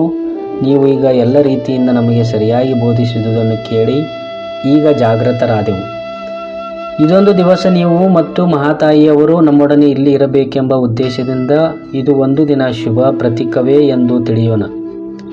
ಶ್ರೀ ಅಪ್ಪಯ್ಯ ಸ್ವಾಮಿಗಳೇ, ನಮ್ಮ ಮನೆಯಿಂದ ಇವರೆಲ್ಲರಿಗೂ ಊಟ ಬರಬೇಕೆಂದು ಮಾತೋಶ್ರೀ ಈರವಕ್ಕ ತಾಯಿಗೆ ಹೇಳಿ ಕಳುಹಿಸಿರಿ ಎನ್ನಲು ಅವರು ಮಲ್ಲನಗೌಡನಿಗೆ ಅದರಂತೆಯೇ ಹೇಳಿ ಕಳುಹಿಸಿದರು. ಆಗ ಎರಡೂ ಮನೆಗಳಿಂದ ಊಟ ಬಂದಿತು ಮತ್ತು ಇವರು ತಿರುಗಿ ಬಂದಿರುವ ವಿಚಾರ ತಿಳಿದು ಹವಾಲ್ದಾರ ಚೆನ್ನಕ್ಕಳು ಅಡುಗೆ ಮಾಡಿಕೊಂಡು ಬಂದಳು. ಶ್ರೀ ಅದೃಶ್ಯ ಶಿವಯೋಗಿಗಳು ಬಹು ಆನಂದದಿಂದ ಎಲ್ಲರ ಜೊತೆಗೆ ಪ್ರಸಾದ ತೆಗೆದುಕೊಂಡು ಚಿಕ್ಕೋಡಿಯ ಶ್ರೀ ಚಿನ್ನಯ್ಯ ಸ್ವಾಮಿಗಳ ಜೊತೆಗೆ ಶಾಸ್ತ್ರ ವಿಚಾರದಲ್ಲಿಯೇ 1-2 ಗಂಟೆ ಕಳೆದು ಮಲಗಿ ಸುಖವಾಗಿ ನಿದ್ರಿಸಿದರು. ಬೆಳಗಾಯಿತು. ಎಲ್ಲರೂ ಎದ್ದು ನದಿಯ ಸ್ನಾನ ಮಾಡಿ ಲಿಂಗ ಪೂಜಾ ನೆರವೇರಿಸಿಕೊಂಡು ಆಗ ಗಂಗವ್ವಕ್ಕನವರು ಮತ್ತೆ ಅಡಿಗೆಗೆ ಇಟ್ಟರು. ಊರೊಳಗೆ ಹಾಲು ಮೊಸರು ತುಪ್ಪ ತರಲು ಕಳುಹಿಸಿದರು. 1 ತಾಸಿನಲ್ಲಿ ಅಡಿಗೆ ಆಯಿತು ಮತ್ತು ಊರಿಂದ ಹಾಲು ತುಪ್ಪ ಬಂದವು. ಆಗ ಎಲ್ಲರದು ಊಟ ನೆರವೇರಲ್ಪಟ್ಟಿತು. ಕೂಡಲೇ ಊರಿಗೆ ಹೋಗಲು ಚಿಕ್ಕೋಡಿಯ ಶ್ರೀ ಚಿನ್ನಯ್ಯ ಸ್ವಾಮಿಗಳು ಅಪ್ಪಣೆ ಬೇಡಿದರು. ಆಗ ನಮ್ಮ ಶ್ರೀ ಅದೃಶ್ಯ ಶಿವಯೋಗಿಗಳ ಹೋಗಿ ಬನ್ನಿರೆಂದು ಎಲ್ಲರಿಗೂ ಅಪ್ಪಣೆಯನ್ನಿತ್ತರು. ಅದರಂತೆ ಗಾಡಿಯವನು ಬರಲು ಅದರ ಮೇಲೆ ಎಲ್ಲ ಸಾಮಾನು ಇಟ್ಟರು. ಕೂಡಲೇ ಶ್ರೀ ಅದೃಶ್ಯ ಶಿವಯೋಗಿಗಳವರು ಬಹಳ ಆನಂದದಿಂದ ಅನಂತಕೋಟಿ ಬ್ರಹ್ಮಾಂಡ ನಾಯಕ ಶ್ರೀ ಸದ್ಗುರು ಬಾಬಾ ಮಹಾರಾಜ್ ಕಿ ಜೈ, ಜಗಜ್ಜನನಿ ಗೌರಾಂಬಾ ಮಾತಾ ಕಿ ಜೈ, ಪಾರ್ವತಿ ಪತಿ ಹರ ಹರ ಮಹಾದೇವ್ ಎಂದು ಸ್ವತಃ ತಾವೇ ಜಯಘೋಷ ಮಾಡಲು ಅವರೊಡನೆ ಎಲ್ಲರೂ ಜನಘೋಷ ಮಾಡಿದ್ದರು. ಎಲ್ಲರೂ ಗಾಡಿಯ ಮೇಲೇರಿ ಕೂತರು. ಅವನವರು ಮತ್ತೊಮ್ಮೆ ಅಪ್ಪ ಹೋಗಿ ಬರುವೆವು ಎಂದು ಹೊರಟರು. ಚಿಕ್ಕೋಡಿಯ ಶ್ರೀ ಚಿನ್ನಯ್ಯ ಸ್ವಾಮಿಗಳು ದತ್ತವಾಡದ ಮಾತೋಶ್ರೀ ಗೌರಾಂಬಾ ತಾಯಿಯವರನ್ನು ಹಾಗೂ ಅವರ ಬಳಗದವರೆಲ್ಲರನ್ನೂ ಆ ದಿವಸ ಚಿಕ್ಕೋಡಿಯಲ್ಲಿಟ್ಟುಕೊಂಡು ಮರುದಿವಸ ದತ್ತವಾಡಕ್ಕೆ ಸುಖರೂಪವಾಗಿ ತಲುಪಿದರು. ಮುಂದೆ 4 ದಿನಗಳ ಮೇಲೆ ಶ್ರೀ ಅದೃಶ್ಯ ಶಿವಯೋಗಿಗಳು, ಶ್ರೀ ಸೀಮಿಮಠದ ಅಪ್ಪಯ್ಯ ಸ್ವಾಮಿಗಳು, ಶ್ರೀ ಬಸವಣ್ಣಪ್ಪ ಪಾಟೀಲರು, ಶ್ರೀ ಗೋಣಿ ಅಡಿಯಪ್ಪ ಶಿಕ್ಷಕರನ್ನು ಕರೆದು ಕೂಡಿಸಿ ಶ್ರೀ ಸದ್ಗುರು ಬಾಬಾ ಮಹಾರಾಜರ ಪುಣ್ಯತಿಥಿ ಸದ್ಯಕ್ಕೆ ಬಂದಂತಾಯಿತು. ಅದಕ್ಕೆ ನೀವೆಲ್ಲರೂ ಅವರ ಪುಣ್ಯತಿಥಿಗೆ ದತ್ತವಾಡಕ್ಕೆ ಹೋಗಲೇಬೇಕೆಂದರು. ಆಗ ಗೋಣಿ ಶಿಕ್ಷಕರು, ಪ್ರಭುಗಳೇ, ಮೊನ್ನೆ ನಡೆದ ಮಹಾಕುಂಭಮೇಳ ಉತ್ಸವದ ಸಲುವಾಗಿ ನನ್ನ ಹತ್ತಿರವಿದ್ದ ಎಲ್ಲ ಹಣವು ತೀರಿ ಹೋದವು. ನನಗೆ ಹೋಗಲಿಕ್ಕೆ ಆಗುವುದಿಲ್ಲ ಎಂದರು. ಅಜ್ಜನವರು, ನಿನಗೆ ಹಣ ಬೇಕಲ್ಲವೇ? ನಾವು ಕೊಡುವೆವು, ತೆಗೆದುಕೊಂಡು ಹೋಗು ಎಂದು 12 ರೂಪಾಯಿಗಳನ್ನು ಕೊಟ್ಟರು. ಶ್ರೀ ಸೀಮಿಮಠದ ಅಪ್ಪಯ್ಯ ಸ್ವಾಮಿಗಳು, ಶ್ರೀ ಪಾಟೀಲ ಬಸವಣ್ಣಪ್ಪನವರು, ಶ್ರೀ ವೀರಭದ್ರಯ್ಯನವರು, ಮುಚ್ಚಂಡಿ ಮಠ ಮತ್ತು ಶ್ರೀ ಅಡಿಯಪ್ಪ ಮಾಸ್ತರರು ಹಾಗೂ ಇನ್ನೂ ಕೆಲವು ಭಕ್ತರು ಪುಣ್ಯತಿಥಿಗೆ ದತ್ತವಾಡಕ್ಕೆ ಹೋದರು. ಅಲ್ಲೇ ಪುಣ್ಯತಿಥಿ ಕಾರ್ಯಕ್ರಮವು ಒಳ್ಳೆ ವಿಜೃಂಭಣೆಯಿಂದ ಸಾಗಿತ್ತು. ಪೂಜಾ, ಅಭಿಷೇಕ, ರುದ್ರಾಭಿಷೇಕ, ಪಲ್ಲಕ್ಕಿಯ ಮಹೋತ್ಸವ, ಮಹಾಪ್ರಸಾದ, ಊಟ ಉಪಚಾರದ ಎಲ್ಲ ವ್ಯವಸ್ಥೆಗಳನ್ನು ಒಳ್ಳೆಯ ಸಡಗರದಿಂದ ಮಾಡಿಸಿದ್ದರು. 3 ರಾತ್ರಿ ಇದ್ದು ಮರುದಿವಸ ಗದ್ದಿಗೆಗೆ ಕರ್ಪೂರ ಬೆಳಗಿ ಹಣ್ಣು ಕಾಯಿ ನಿವೇದಿಸಿ ಆ ಪ್ರಸಾದದೊಡನೆ ಊರಿಗೆ ಮರಳಿ ಬಂದರು. ಬರುವ ಸಮಯಕ್ಕೆ ಮಾತೋಶ್ರೀ ಗೌರಾಂಬಾ ತಾಯಿಯವರು ಮುಚ್ಚಂಡಿಯ ಶ್ರೀ ವೀರಭದ್ರಯ್ಯನವರ ಕೈಯಲ್ಲಿ ಅನ್ನ ಪ್ರಸಾದ ಗಂಟು ಕಟ್ಟಿ, ಇದನ್ನು ಶ್ರೀ ಅದೃಶ್ಯ ಶಿವಯೋಗಿಗಳಿಗೆ ಮುಟ್ಟಿಸಿರೆಂದು ಕೊಟ್ಟಿದ್ದರು. ಅವರು ಊರಿಗೆ ಬಂದ ಬಳಿಕ ಆ ಗಂಟನ್ನು ತಮ್ಮ ಮಗನಾದ ಶ್ರೀ ಚಿನ್ನಯ್ಯನವರ ಕೈಯಲ್ಲಿ ಕೊಟ್ಟು, ಇದನ್ನು ಗೌರಾಂಬಾ ಮಾತೋಶ್ರೀಯವರು ತಮಗೆ ಮುಟ್ಟಿಸೆಂದು ಕೊಟ್ಟಿದ್ದಾರೆಂದು ಹೇಳಿ ಅಜ್ಜನವರಿಗೆ ಕೊಟ್ಟು ಬಾ ಎಂದು ಕಳುಹಿಸಿದರು. ಅದರಂತೆ ಅವರು ಆ ಪ್ರಸಾದದ ಗಂಟನ್ನು ಅಜ್ಜನವರಿಗೆ ಕೊಟ್ಟು ನಮಸ್ಕರಿಸಿದರು. ಅದಕ್ಕೂ ಮುನ್ನವೇ ಈರವ್ವಕ್ಕ ಹಾಗೂ ಹವಾಲ್ದಾರ್ ಚೆನ್ನಕ್ಕ ಇಬ್ಬರು ಅಜ್ಜನವರಿಗೆ ಎಂದು ಅಡಿಗೆಯನ್ನು ತೆಗೆದುಕೊಂಡು ಬಂದಿದ್ದರು ಮತ್ತು ಹುಣಸಿಕಟ್ಟೆಯಿಂದ ಪೈಲ್ವಾನ್ ರುದ್ರಪ್ಪ, ರೇವಣ್ಣನವರ್ ಇವರು ಅವರ ದರ್ಶನಕ್ಕೆ ಬಂದಿದ್ದರು. ಅಜ್ಜನವರು ಶ್ರೀ ಚಿನ್ನಯ್ಯ ಮುಚ್ಚಂಡಿ ಸ್ವಾಮಿಗಳನ್ನು ಅಲ್ಲಿಯೇ ಕೂಡಿಸಿಕೊಂಡು ಅವರ ಜೊತೆಗೆ ಪ್ರಸಾದವನ್ನು ಸೇವಿಸಿದರು. ನಂತರ ಮುಚ್ಚಂಡಿ ಶ್ರೀ ಚಿನ್ನಯ್ಯ ಸ್ವಾಮಿಗಳನ್ನು ಕರೆದು, ಇನ್ನು ಇಲ್ಲಿರುವ ಎಲ್ಲ ಸಾಮಾನುಗಳನ್ನು ತೆಗೆದುಕೊಂಡು ಊರೊಳಗೆ ಹೋಗಬೇಕು. ಇನ್ನು ಇಲ್ಲಿ ಇರುವುದು ಸಾಕು, ನೀನು ಆ ಬಗ್ಗೆ ವ್ಯವಸ್ಥೆ ಮಾಡು, ಊರೊಳಗೆ ಹೋಗೋಣ ಎಂದಾಗ ಮೇನೆ ಹೊರಲಿಕ್ಕೆ ಹುಡುಗರನ್ನು ಕರೆತರಲು ಊರಲ್ಲಿ ಹೋಗುವೆನು, ಇಲ್ಲಿಯ ಎಲ್ಲ ಸಾಮಾನುಗಳನ್ನು ತೆಗೆದುಕೊಂಡು ನಿಮ್ಮನ್ನು ಮೇನೆಯಲ್ಲಿ ಕೂಡಿಸಿಕೊಂಡು ಎಲ್ಲರೂ ಊರೊಳಗೆ ಹೋಗೋಣವೆಂದರು. ಆಗ ಅಜ್ಜನವರು, ಈಗ ಆ ಗದ್ದಲ ಬೇಡ, ನೀನು ನನ್ನನ್ನು ಹೊತ್ತುಕೊಂಡು ನಡೆ, ಅಲ್ಲಿಂದ ಸಾಮಾನು ತರಿಸಲು ಹುಡುಗರನ್ನು ಕಳಿಸೋಣ, ರಾತ್ರಿ ಸಮಯದಲ್ಲಿ ಮೇನೆಯ ಸಲುವಾಗಿ ಗದ್ದಲ ಹಾಕಬೇಡ ಎಂದರು. ಹಾಗಾದರೆ ನಡೆಯಿರಿ ಎಂದು ಅಜ್ಜನವರನ್ನು ಹೊತ್ತುಕೊಂಡು ಊರೊಳಗೆ ಹೊರಟಾಗ, ಈಗ ಎಲ್ಲಿಗೆ ಹೋಗೋಣ ಎಂದು ವಿಚಾರಿಸಿದರು. ನಮ್ಮ ಮನೆಗೆ ಹೋದರೆ ಅಲ್ಲಿ ನಮ್ಮ ಬೆಟ್ಟಿಗೆ 10 ಜನರು ಹೋಗುವವರು ಇರುತ್ತಾರೆ. ಅಂಥವರಿಗೆ ನಮ್ಮ ಮನೆಯವರು ಸೇರುವುದಿಲ್ಲ, ಅದಕ್ಕೆ ಅಲ್ಲಿ ಬೇಡ. ಇನ್ನು ನಿಮ್ಮ ಮನೆಗೆ ಹೋಗೋಣವೆಂದರೆ ಅಲ್ಲಿ ಸ್ಥಳದ ಅಭಾವ ಇದೆ, ಅಲ್ಲಿಯೂ ಬೇಡ. ಸೀಮಿ ಮಠಕ್ಕೆ ಹೋಗೋಣ, ಅಲ್ಲಿ ವಿಶಾಲವಾದ ಸ್ಥಳವೂ ಇದೆ, ಯಾರ ಉಪದ್ರವವೂ ಇಲ್ಲ, ಅಲ್ಲಿಗೆ ಹೋಗೋಣ ನಡೆ ಎಂದರು. ಅಜ್ಜನವರು ಅಲ್ಲಿಗೆ ಬರುತ್ತಾರೆಂಬ ವಿಷಯವನ್ನು ಅಲ್ಲಿಯವರೆಗೆ ಕಳುಹಿಸು ಎಂದರು. ಅಜ್ಜನವರು ಅಲ್ಲಿಗೆ ಬರುತ್ತಾರೆಂಬ ವಿಷಯವನ್ನು ಅಲ್ಲಿಯವರೆಗೆ ಕಳುಹಿಸಿ ಮತ್ತು ಹೊತ್ತುಕೊಂಡು ಹೋಗುವುದು ದೂರವಾಗುವುದು ಬೇಡ, ಮೇನೆ ಹೊರಲು ಯಾರನ್ನಾದರೂ ನೋಡು ಎಂದು ಮತ್ತೆ ಹೇಳಿದರು. ಶ್ರೀ ಚಿನ್ನಯ್ಯನವರು ಎಲ್ಲದಕ್ಕೂ ಹೂಂ ಎನ್ನುತ್ತಲೇ ಇದ್ದರು ಮತ್ತು ಮೇನೆ ಹೊರಲು ಯಾರು ಬರುವರು ನೋಡಿ ಕರೆ ಎಂದರು. ಅದರಂತೆ ಚಿನ್ನಯ್ಯ ಸ್ವಾಮಿ ಹೊಳೆಯ ದಾರಿಗೆ ಹೋಗಿ ನೋಡಲು ಶ್ರೀ ಬಸಯ್ಯ ವಡ್ಕನಿ, ಶ್ರೀ ಗೋಣಿಸಿಂಗ ಮತ್ತು ಸುಣಗಾರ ಹುಡುಗರು 4 ಜನ ಹೋಗುತ್ತಿದ್ದರು. ಶ್ರೀ ಚಿನ್ನಯ್ಯನವರು ಅವರಿಗೆ, ನಿಮ್ಮನ್ನೆಲ್ಲ ಅಜ್ಜನವರು ಕರೆಯುತ್ತಿದ್ದಾರೆ, ಬನ್ನಿರೆನ್ನಲು ಅವರೆಲ್ಲರೂ ಕೂಡಿಕೊಂಡು ಅಲ್ಲಿಗೆ ಹೋದರು. ಆಗ ಅಜ್ಜನವರು, ನಾವು ಊರೊಳಗೆ ಹೋಗುವೆವು, ನಮ್ಮನ್ನು ಒಯ್ದು ಊರಿಗೆ ಹಚ್ಚಿರಿ, ನಿಮಗೆ ಸುಖವಾಗುವುದು ಎಂದರು. ಅದಕ್ಕೆ ಅವರೆಲ್ಲರೂ ಒಪ್ಪಿಕೊಂಡು, ಅಜ್ಜನವರೇ, ನೀವು ಮೇನೆಯೊಳಗೆ ಕುಳಿತುಕೊಳ್ಳಿರಿ ಎಂದು ಹೇಳಿ ಮೇನೆಯನ್ನು ಶುದ್ಧಗೊಳಿಸಿ ಹಾಸಿಗೆ ಹಾಸಿ ತಲೆದಿಂಬು, ಗಾದಿ, ಶಾಲು, ಶಕಲಾತಿಗಳನ್ನು ಶಿಸ್ತಿನಿಂದ ಮೇನೆಯಲ್ಲಿಟ್ಟು ಅಜ್ಜನವರನ್ನು ಅದರಲ್ಲಿ ಕೂಡಿಸಿ ಪಾರ್ವತಿಪತಿ ಹರಹರ ಮಹಾದೇವ್ ಎಂದು ಜಯಘೋಷ ಹಾಕುತ್ತಾ ಮೇನೆಯನ್ನು ಹೊತ್ತುಕೊಂಡು ಸಾಗಿದರು. ಶ್ರೀ ಚಿನ್ನಯ್ಯ ಸ್ವಾಮಿ ಮುಚ್ಚಂಡಿಯವರು ಒಬ್ಬ ಹುಡುಗನನ್ನು ಕರೆದು, ನೀನು ಸಿಮಿ ಮಠಕ್ಕೆ ಮುಂದೆ ಓಡಿ ಹೋಗಿ ಅಜ್ಜನವರು ಅಲ್ಲಿಗೆ ಬರುತ್ತಿದ್ದಾರೆಂದು ಹೇಳು ಎಂದು ಕೇಳಿ ಓಡಿಸಿದರು. ಅಜ್ಜನವರು ಬರುವ ವಿಷಯ ಸಿಮಿ ಮಠಕ್ಕೆ ಮುಟ್ಟಿತು. ಶ್ರೀ ಅಪ್ಪಯ್ಯ ಸ್ವಾಮಿಗಳು ಹಾಗೂ ಶ್ರೀ ಚೆನ್ನಪ್ಪ ಮಾಟೋಳಿ ಇಬ್ಬರೂ ಕೂಡಿಕೊಂಡು ಅಜ್ಜನವರ ಎದುರಿಗೆ ಬಂದು ನಮಸ್ಕರಿಸಿ, ಅಡಿಕೇಶ ಮಡಿಕೇಶ ಉಳುವಿ ಚನ್ನಬಸವೇಶ ಬಹುಪರಾಕ್ ಪಾರ್ವತಿ ಪತಿ ಹರಹರ ಮಹಾದೇವ್ ಎಂದು ಮಠಕ್ಕೆ ಬಂದು ತಲುಪಿದರು. ಮೇನೆಯನ್ನು ಮಠದ ಹೊರಗಿನ ಕಟ್ಟೆಯ ಮೇಲಿಟ್ಟು ಅಜ್ಜನವರನ್ನು ಒಳಗೆ ಕರೆದುಕೊಂಡು ಹೋಗಿ ಅಲ್ಲಿ ತಯಾರಿಸಿದ ಉಚ್ಚ ಆಸನದ ಮೇಲೆ ಕೂಡಿಸಿ ಮೇನೆಯೊಳಗಿನ ಎಲ್ಲ ಸಾಮಾನುಗಳನ್ನು ಒಳಗೆ ಇಟ್ಟರು. ಶ್ರೀ ಅಪ್ಪಯ್ಯ ಶಿವಯೋಗಿಗಳು ಹಾಗೂ ಶ್ರೀ ಚಿನ್ನಯ್ಯ ಸ್ವಾಮಿಗಳು ಕೂಡಿ ಅತ್ಯುತ್ತಮವಾದ ಚಹಾ ಸಿದ್ಧಗೊಳಿಸಿ ಕುಡಿಸಿದರು. ಬಳಿಕ ಅಲ್ಲಿಯೇ ಅಜ್ಜನವರು ಮಲಗಿಕೊಂಡರು. ಮುಂದೆ 3 ತಾಸಿನ ಮೇಲೆ ಎದ್ದ ಮೇಲೆ ಅವರಿಗೆ ಬಿಸಿ ಅನ್ನ ಸಾರು ಊಟ ಮಾಡಿಸಿದರು. ಬರಬರುತ್ತಾ ಊಟ ಕಡಿಮೆಯಾಗತೊಡಗಿತು, ದೇಹದ ಅನಾರೋಗ್ಯ ಹೆಚ್ಚಾಗತೊಡಗಿತು. ಅವರ ದೇಹದಲ್ಲಿ ಸ್ವಾಸ್ಥ್ಯವಿಲ್ಲದೆ ಅದು ವರ್ಧಿಸುತ್ತಾ ದೇಹದ ಎಲ್ಲ ಲಕ್ಷಣಗಳು ಬೇರೆ ರೀತಿ ಕಾಣತೊಡಗಿದವು. ಶ್ರೀ ಚೆನ್ನಪ್ಪ ಮಾಟೋಳಿ ಈತನು ಅಜ್ಜನವರ ಆ ಸ್ಥಿತಿಯನ್ನು ಕಂಡು, ಅಜ್ಜನವರು ಇನ್ನು ನಿಜವಾಗಿ 2 ದಿವಸಗಳಲ್ಲಿ ದೇಹ ತ್ಯಾಗ ಮಾಡೋರೆಂದು ದೃಢವಾಗಿ ನಂಬಿ ಅವರ ಉಪಚಾರ ಹಾಗೂ ಸೇವೆಯಲ್ಲಿ ಯಾವತ್ತೂ ಲಕ್ಷ್ಯವಟ್ಟು ನಿರತನಾದನು.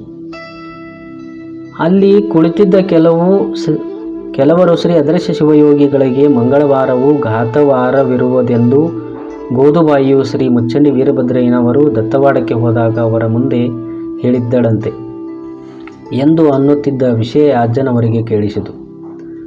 ಆಗ ಅವರು, ಏನಂದಿರಿ ಎಂದು ಕೇಳಿದರು. ಅದಕ್ಕೆ ಅವರು, ತಮಗೆ ಮಂಗಳವಾರ ಘಾತವಾರ ಇದೆಯೆಂದು ಬೋಧಕನವರು ಹೇಳಿರುವರು ಎಂದರು. ಆಗ ಶ್ರೀಗಳು, ಇಂದು ಯಾವ ವಾರ ಎಂದು ಕೇಳಿದರು. ಅದಕ್ಕೆ ಇವತ್ತು ಮಂಗಳವಾರವೇ ಎಂದು ಹೇಳಿದರು. ಇದನ್ನು ಕೇಳಿದ ಅಜ್ಜನವರು ಎಡಕ್ಕೆ ಹೊರಳಿದರು. ಚೆನ್ನಪ್ಪನು ಬಂದು ಅವರ ಹೊಟ್ಟೆಯನ್ನು ಪರೀಕ್ಷಿಸಿ ನೋಡಿದನು. ಅದು ಸ್ವಲ್ಪ ಉಬ್ಬಿದಂತಾಗಿತ್ತು. ಅದನ್ನು ನೋಡಿ ಅಜ್ಜನವರು ಇನ್ನೂ ಪ್ರಾಣತ್ಯಾಗ ಮಾಡುವರೆಂದು ಭಯದಿಂದ ಹೇಳತೊಡಗಿದನು. ಹೀಗೆ ಹೇಳುವಷ್ಟರಲ್ಲಿ ಅಜ್ಜನವರಿಗೆ ಸ್ವಲ್ಪವೇ ವಾಂತಿಯಾದಂತಾಗಿ ಅಂದರ ಕೂಡವೇ ಪ್ರಾಣ ಹೋಗಿಬಿಟ್ಟಿತು. ಈ ಪ್ರಾಣವು ಮಹಾಪ್ರಾಣದಲ್ಲಿ ಬೆರೆಯಲು ಆತ್ಮವು ಪರಬ್ರಹ್ಮದಲ್ಲಿ ಸಾಮರಸ್ಯವಾಗಿ ಬೆರೆತು ಹೋಯಿತು. ಪಂಚಭೂತಗಳು ಮಹಾಭೂತಗಳಲ್ಲಿ ಸಮಾವೇಶವಾದವು. ಶ್ರೀ ಅದೃಶ್ಯ ಶಿವಯೋಗಿಗಳವರು ತಮ್ಮ ನಿಜವಾದ ಅದೃಶ್ಯ ಸ್ಥಿತಿಯಲ್ಲಿಯೇ ಅಡಗಿ ಅದೃಶ್ಯವಾಗಿ ಹೋದರು. ಭಕ್ತಿ ಎಂಬ ಪೃಥ್ವಿಯ ಮೇಲೆ ಗುರುವೆಂಬ ಬೀಜವಂಕುರಿಸಿ ಲಿಂಗವೆಂಬ ಎಲೆಯಾಯಿತು. ಲಿಂಗವೆಂಬ ಎಲೆಯ ಮೇಲೆ ವಿಚಾರವೆಂಬ ಹೂವಾಯಿತು. ಆಚಾರವೆಂಬ ಕಾಯಾಯಿತು. ನಿಷ್ಪತ್ತಿ ಎಂಬ ಹಣ್ಣಾಯಿತು. ನಿಷ್ಪತ್ತಿ ಎಂಬ ಹಣ್ಣು ತೊಟ್ಟು ಬಿಟ್ಟು ಕಳಚಿ ಬೀಳುವಲ್ಲಿ ಕೂಡಲ ಸಂಗಮದೇವ ತನಗೆ ಬೇಕೆಂದು ಎತ್ತಿಕೊಂಡ ಎಂಬಂತೆ ದತ್ತವಾಡದ ಶ್ರೀ ಸದ್ಗುರು ಬಾಬಾರವರು ಶ್ರೀ ಅದೃಶ್ಯ ಶಿವಯೋಗಿಗಳನ್ನು ಎತ್ತಿಕೊಂಡು ತನ್ನಲ್ಲಿ ಲೀನಗೊಳಿಸಿದರು. ಈ ವಾರ್ತೆ ಕೂಡಲೇ ಊರೊಳಗೆಲ್ಲ ಪ್ರಕಟವಾಯಿತು. ಎಲ್ಲರಿಗೂ ವಿಷಾದವಾಯಿತು. ಅಜ್ಜನವರ ಅಣ್ಣಂದಿರಾದ ಶ್ರೀ ಗಂಗಯ್ಯ ಸ್ವಾಮಿಗಳು, ಅತ್ತಿಗೆ ಈರಕ್ಕ, ಅಕ್ಕಳಾದ ಮುಚ್ಚಂಡಿ ಗಂಗಮ್ಮ, ಹವಾಲ್ದಾರ್ ಚೆನ್ನವ್ವ, ಶ್ರೀ ಬಸವಣ್ಣಪ್ಪ ಪಾಟೀಲರು ಮತ್ತು ಭಕ್ತ ಸಮುದಾಯ ಹಾಗೂ ಊರ ಎಲ್ಲ ನಾಗರಿಕರು ಬಂದು ನೋಡಿದರು. ಶ್ರೀ ಅದೃಶ್ಯ ಶಿವಯೋಗಿಗಳವರು ಅದೃಶ್ಯವಾಗಿ ಹೋಗಿದ್ದರು. ಉಪಾಧಿಯಾದ ಸ್ಥೂಲ ಶರೀರವು ಮಾತ್ರ ಆ ಸ್ಥಳದಲ್ಲಿ ಗೋಚರಿಸುತ್ತಿತ್ತು. ಅಂದು ಮಂಗಳವಾರ ಮಾಘ ಶುದ್ಧ ಅಷ್ಟಮಿ ದಿನಾಂಕ 8/3/1938 ದತ್ತವಾಡದ ಮಹಾಶರಣೆ ಗೋದಕ್ಕ ಇವರು ಅಜ್ಜನವರಿಗೆ ಘಾತವಾರ ಮಂಗಳವಾರ ಎಂದು ಹೇಳಿದ್ದು ವಿಧಿಕರ್ಮದಿಂದ ನಿಜವಾಗಿ ತೋರಿತ್ತು. ಆಗ ಆ ಕಳೆಬರವನ್ನು ತಮ್ಮ ಮನೆಗೆ ಒಯ್ದು ಯೋಗ್ಯ ಸಂಸ್ಕಾರಗೊಳಿಸಿ ಅದರ ಉತ್ತರ ಕ್ರಿಯೆಯನ್ನು ತಮ್ಮ ಇಚ್ಛಾನುಸಾರ ಮಾಡುವ ಸಲುವಾಗಿ ಶ್ರೀ ಅದೃಶ್ಯ ಶಿವಯೋಗಿಗಳವರ ಅಣ್ಣನಾದ ಶ್ರೀ ಗಂಗಯ್ಯ ಸ್ವಾಮಿಗಳು, ಚರಂತಿಮಠ ಇವರು ಹವನಿಸುತ್ತಿದ್ದರು. ಆಗ ಶ್ರೀ ಚನ್ನಬಸವಣ್ಣಪ್ಪ ಪಾಟೀಲರು, ಈಗ ಅಜ್ಜನವರು ಉತ್ತರ ಕ್ರಿಯಾದಿಗಳನ್ನು ಯಥಾವತ್ ನೆರವೇರಿಸಿ ಈ ಮಠದಲ್ಲಿಯೇ ಸಮಾಧಿಗೊಳಿಸುವೆವು ಎಂದರು. ತಮ್ಮ ಶರೀರವು ಈ ಮಠದಲ್ಲಿಯೇ ಸಮಾಧಿ ಸ್ಥಳವಾಗಲೆನ್ನುವ ಉದ್ದೇಶದಿಂದಲೇ ಅವರು ಇಲ್ಲಿ ಬಂದದ್ದುಂಟು. ಅದೇ ಪ್ರಕಾರ ನಾವು ಮಾಡುವೆವು. ನೀವು ಇಲ್ಲದ ಹುಡುಗಾಟಿಕೆ ನಡೆಸಬೇಡಿರೆಂದು ಶ್ರೀ ಗಂಗಯ್ಯ ಸ್ವಾಮಿಗಳು ಚರಂತಿಮಠ ಇವರಿಗೆ ಸ್ಪಷ್ಟವಾಗಿ ಹೇಳಿದರು. ಆಗ ಶ್ರೀ ಗಂಗಯ್ಯ ಸ್ವಾಮಿಗಳು, ಅದಕ್ಕೆ ನಮ್ಮ ತಮ್ಮನನ್ನು ನಾವು ಒಯ್ಯಲು ನಾವು ಬಾಧ್ಯಸ್ಥರಿದ್ದಂತೆ ನೀವೇನು ಸಂಬಂಧ, ಇದಕ್ಕೆ ಏನು ಮಾತನಾಡುತ್ತಿರುವಿರಿ? ನಿಮ್ಮದು ಹುಡುಗಾಟಿಕೆಯೋ ಅಥವಾ ನಮ್ಮದು ಹುಡುಗಾಟಿಕೆಯೋ? ನೋಡಿ ಮಾತಾಡಿರಿ, ನಾವು ಇವರನ್ನು ಒಯ್ಯುವವರೇ ಎಂದು ಬಹಳ ಸಿಟ್ಟಿನಿಂದಲೇ ಮಾತನಾಡಿದರು. ಆಗ ಶ್ರೀ ಬಸವಣ್ಣಪ್ಪ ಗೌಡ ಪಾಟೀಲರು, ಇಲ್ಲ ಸ್ವಾಮಿಗಳೇ, ನೀವೆಷ್ಟು ಸಿಟ್ಟಾಗಿ ಮಾತನಾಡಿದರೂ ನಾವು ಇವರನ್ನು ನಿಮಗೆ ಕೊಡುವುದಿಲ್ಲ. ಇವರ ಅಂತಿಮ ಕ್ರಿಯೆಯು ಯಾವತ್ತೂ ಶಿಷ್ಯರ ಇಚ್ಛಾನುಸಾರ ವರ್ತಿಸತಕ್ಕದ್ದು ನಿಮ್ಮ ಧರ್ಮವಾಗಿದೆ. ಏಕೆಂದರೆ ಇವರು ಸದ್ಗುರು ಶ್ರೇಣಿಯಲ್ಲಿ ಮಹಾಘನತೆಯನ್ನು ಹೊಂದಿದವರಾದ್ದರಿಂದ ಶಿಷ್ಯರಿಗೂ ಇವರಿಗೂ ನಿಕಟ ಸಂಬಂಧವಿದೆ. ಅಂತೆಯೇ ಶಿಷ್ಯ ಜನರ ಅಭಿಮತವೇ ಪ್ರಾಧಾನ್ಯವಾದುದು ಎಂದು ತಿಳಿಯಿರಿ. ನೀವು ಅಣ್ಣ ತಮ್ಮಂದರೆಂದು ರಕ್ತ ಸಂಬಂಧ ಹಚ್ಚುವಿರಿ ನಿಜ. ಸಂಸಾರ ಮೋಹದ ಮೂಲವನ್ನೇ ಕಿತ್ತು ಬಿಸಾಟಿದ ಇವರಿಗೆ ಅಣ್ಣ ತಮ್ಮಂದಿರು, ಮಕ್ಕಳು, ಮೊಮ್ಮಕ್ಕಳು, ಅತ್ತೆಯವರು ಎಂಬ ಲೌಕಿಕ ವಾಸನೆ ಇರುವುದುಂಟೆ?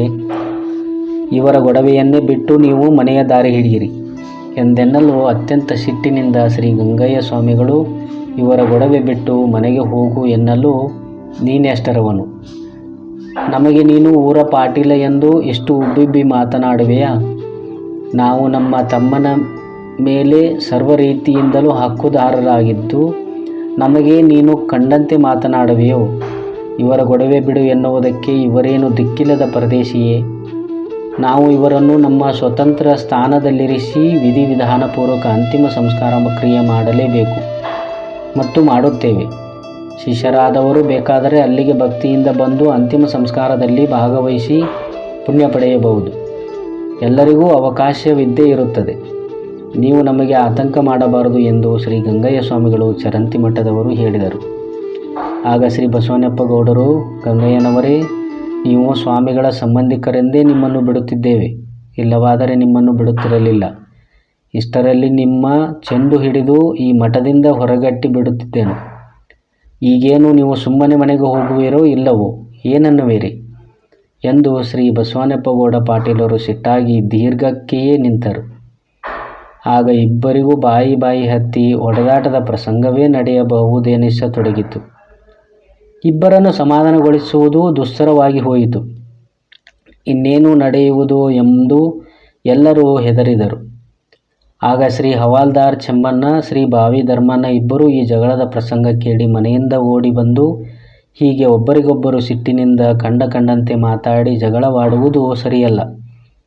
ಏನೋ ಒಂದು ರೀತಿಯಿಂದ ಸಾರ ವಿಚಾರ ಮಾಡಿ ಅದರಂತೆ ನಡೆಯಲು ಸಿದ್ಧರಾಗಿರಿ.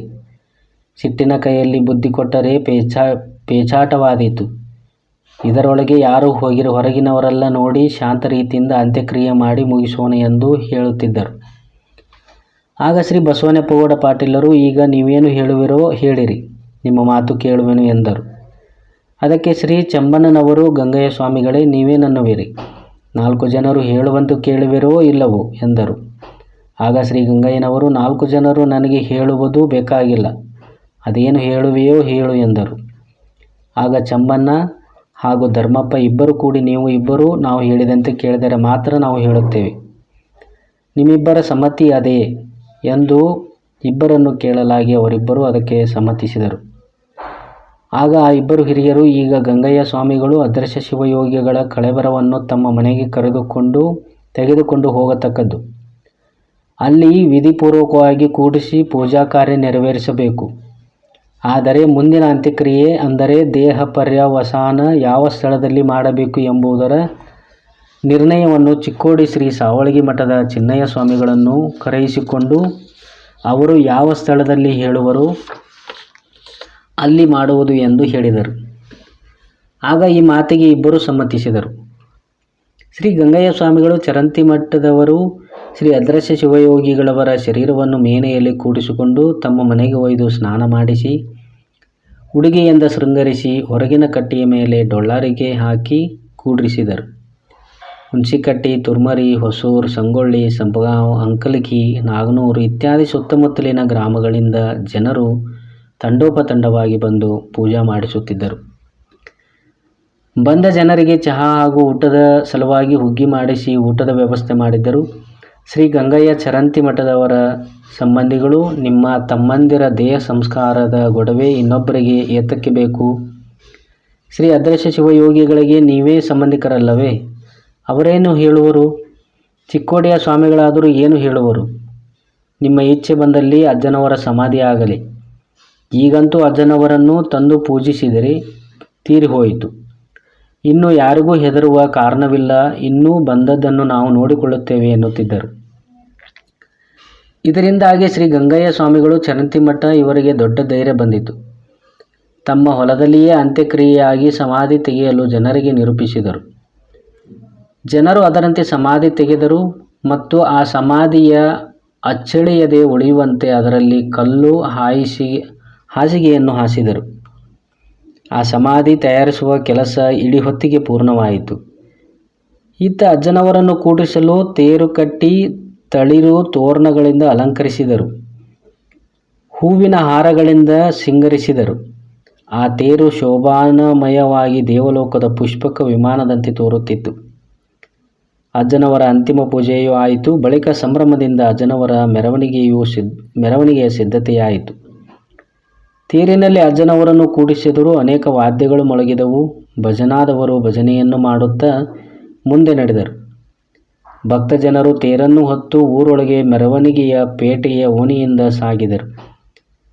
ಓಣಿಯಲ್ಲಿ ಅಲ್ಲಲ್ಲಿ ಜನರು ತಮ್ಮ ತಮ್ಮ ಮನೆಗಳ ಮುಂದೆ ಬಂದಾಗ ನೀರು ಹಾಕು, ಊದುಬತ್ತಿ, ಕರ್ಪೂರ ಹಚ್ಚಿ, ಆರತಿ ಬೆಳಗಿ, ಕಾಯಿ ಒಡೆದು ಸಕ್ಕರೆಯ ನೈವೇದ್ಯ ಕೊಡುತ್ತಿದ್ದರು.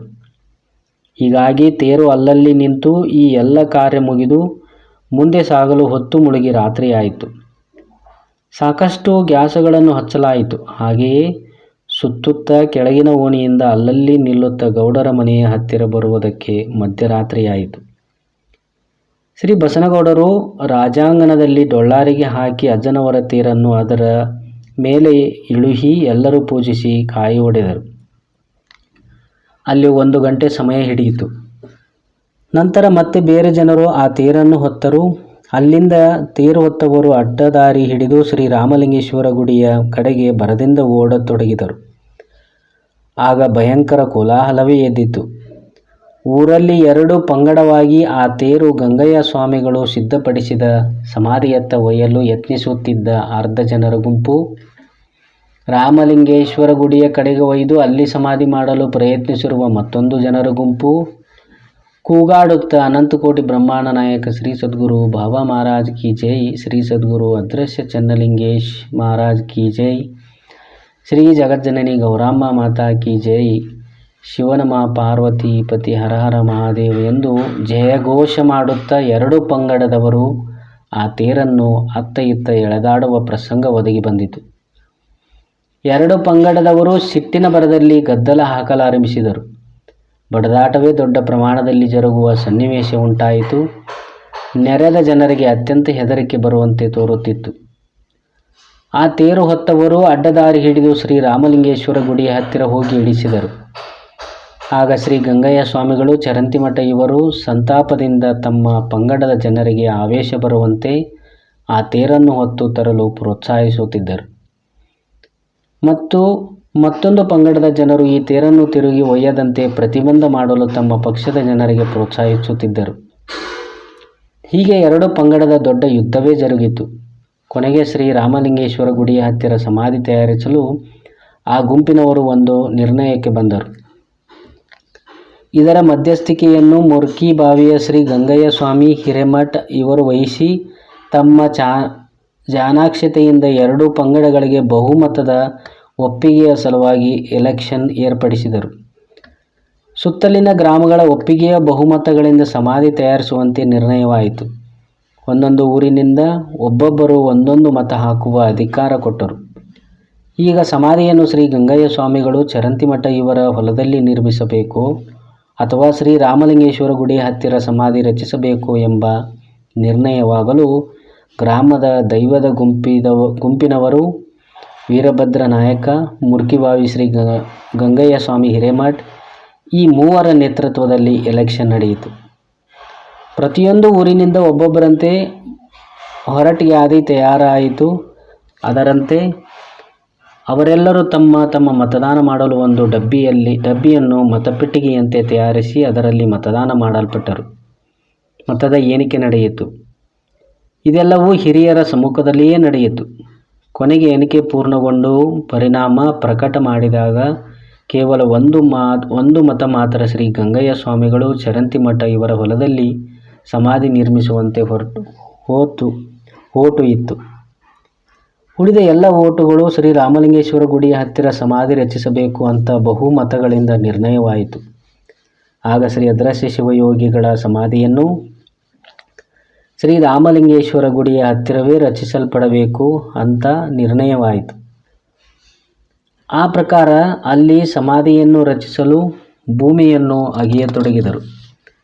ಅಲ್ಲಿ ಭೂಮಿಯಲ್ಲಿ ದೊಡ್ಡ ದೊಡ್ಡ ಕಲ್ಲುಗಳೇ ಇದ್ದುದರಿಂದ ಸಮಾಧಿ ಬೇಗನೆ ಆಗಲಿಲ್ಲ. ಪ್ರಯತ್ನಿಸಿ ರಾತ್ರಿ ಬೆಳಗಿನ 5 ಗಂಟೆಯಿಂದ ಸಮಾಧಿ ತೋಡಲು ಪ್ರಾರಂಭವಾಗಿ ಮರುದಿನ ಸಂಜೆಯ 6 ಗಂಟೆಗೆ ಸಮಾಧಿ ತಯಾರಾಯಿತು. ಆಗ ಮಹಾತ್ಮ ಶ್ರೀ ಅದೃಶ್ಯ ಶಿವಯೋಗಿಗಳ ಸಮಾಧಿಯಾಗಿ ಅಂತಿಮ ಪೂಜೆ ಮುಗಿದು ಮಂಗಲವಾಯಿತು. ಅಲ್ಲಿ ನೆರೆದ ಜನರಿಂದ ಪುಷ್ಪಗಳ ಮಳೆಗರೆಯಲ್ಪಟ್ಟಿತು. ಶ್ರೀ ಅದೃಶ್ಯ ಶಿವಯೋಗಿಗಳ ಅನ್ನನವರಾಗಿರ್ತಕ್ಕಂತಹ ಶ್ರೀ ಗಂಗಯ್ಯ ಸ್ವಾಮಿಗಳು ಚರಂತಿಮಠ ಅವರು ಈ ಘಟನೆಯನ್ನು ಅತ್ಯಂತ ತೀಕ್ಷ್ಣವಾಗಿ ತೆಗೆದುಕೊಂಡು, ನಮ್ಮ ತಮ್ಮನ ಸಮಾಧಿಯು ನಮ್ಮ ಹೊಲದಲ್ಲಿಯೇ ಆಗಬೇಕಾಗಿತ್ತು. ಆದರೆ ಎಲ್ಲರೂ ಕೂಡಿ ಒತ್ತಾಯಪೂರ್ವಕವಾಗಿ ಎಳೆದಾಡಿ, ನೂಕಾಡಿ, ಬಡದಾಡಿ ಪಾರ್ಥಿವ ಶರೀರವನ್ನು ತೆಗೆದುಕೊಂಡು ಓಡಿ ಹೋಗಿ ಶ್ರೀರಾಮಲಿಂಗೇಶ್ವರ ದೇವಸ್ಥಾನದಲ್ಲಿ ನನ್ನ ತಮ್ಮನ ಸಮಾಧಿಯನ್ನು ಮಾಡಿದ್ದು ತಪ್ಪಾಗಿರುತ್ತದೆ ಎಂದು ಬೆಳಗಾವಿಯ ನ್ಯಾಯಾಲಯದ ಮೊರೆ ಹೊಕ್ಕರು. ಮಾನ್ಯ ನ್ಯಾಯಾಧೀಶರು, ಇಂತಹ ಸತ್ಪುರುಷರ ವಿಷಯದಲ್ಲಿ ನಾವು ನ್ಯಾಯ ನಿರ್ಣಯ ಕೊಡುವುದು ಸರಿ ಎನಿಸುವುದಿಲ್ಲ. ಆದ್ದರಿಂದ ಗುರು ಹಿರಿಯರು ಎಲ್ಲರೂ ಕೂಡಿಕೊಂಡು ನೀವೇ ನಿರ್ಣಯ ತೆಗೆದುಕೊಳ್ಳಬೇಕು ಎಂದು ಪುನಃ ಪುನಃ ಹೇಳಿದರು. ಶ್ರೀ ಗಂಗಯ್ಯ ಸ್ವಾಮಿಗಳು ಚರಂತಿಮಠ ಅವರು ಒಪ್ಪದೆ ನನ್ನ ತಮ್ಮನ ಶರೀರವನ್ನು ನಮಗೆ ಒಪ್ಪಿಸಲೇಬೇಕೆಂದು ವಾದಿಸಿದಾಗ ಮಾನ್ಯ ನ್ಯಾಯಾಧೀಶರು ಶ್ರೀ ರಾಮಲಿಂಗೇಶ್ವರ ದೇವಸ್ಥಾನದಲ್ಲಿ ಈಗಾಗಲೇ ಮಾಡಿರುವ ಶ್ರೀ ಅದೃಶ್ಯ ಶಿವಯೋಗಿಗಳವರ ಶರೀರವನ್ನು ಸಮಾಧಿಯಿಂದ ಹೊರತೆಗೆದು ಶ್ರೀ ಗಂಗಯ್ಯ ಸ್ವಾಮಿಗಳು ಚರಂತಿಮಠ ಅವರ ಹೊಲದಲ್ಲಿ ಮಾಡಲು ಅನುಮತಿ ನೀಡಿ ಆದೇಶ ನೀಡಿದರು. ಆಗ ಅಜ್ಜನವರ ಅನ್ನ ಶ್ರೀ ಗಂಗಯ್ಯ ಸ್ವಾಮಿ ಚರಂತಿಮಠ ಅವರು ಸಮಾಧಿಯಿಂದ ಅಜ್ಜನವರ ಶರೀರವನ್ನು ಪುನಃ ಅಗೆದು ಹೊರತೆಗೆದರು. ಆಗ ಅಜ್ಜನವರ ಶರೀರವು ಸಮಾಧಿ ಮಾಡಿದ ಸಮಯದಲ್ಲಿ ಇದ್ದ ಹಾಗೆಯೇ ಇತ್ತು. ಆದರೆ ಶರೀರವನ್ನು ಹೊರತೆಗೆಯುವಾಗ ಅವರ 2 ಪಾದಗಳು ಮತ್ತು ಅವರ ಲಿಂಗ ಅದೇ ಸಮಾಧಿಯಲ್ಲಿ ಉಳಿದವು. ಭಕ್ತರು ಗಡಿಬಿಡಿಯಲ್ಲಿ ಅವುಗಳನ್ನು ಮುಚ್ಚಿದರು. ಆದರೆ ಅನ್ನ ಶ್ರೀ ಗಂಗಯ್ಯನವರಿಗೆ ಇದರ ಕಲ್ಪನೆಯೇ ಆಗಲಿಲ್ಲ.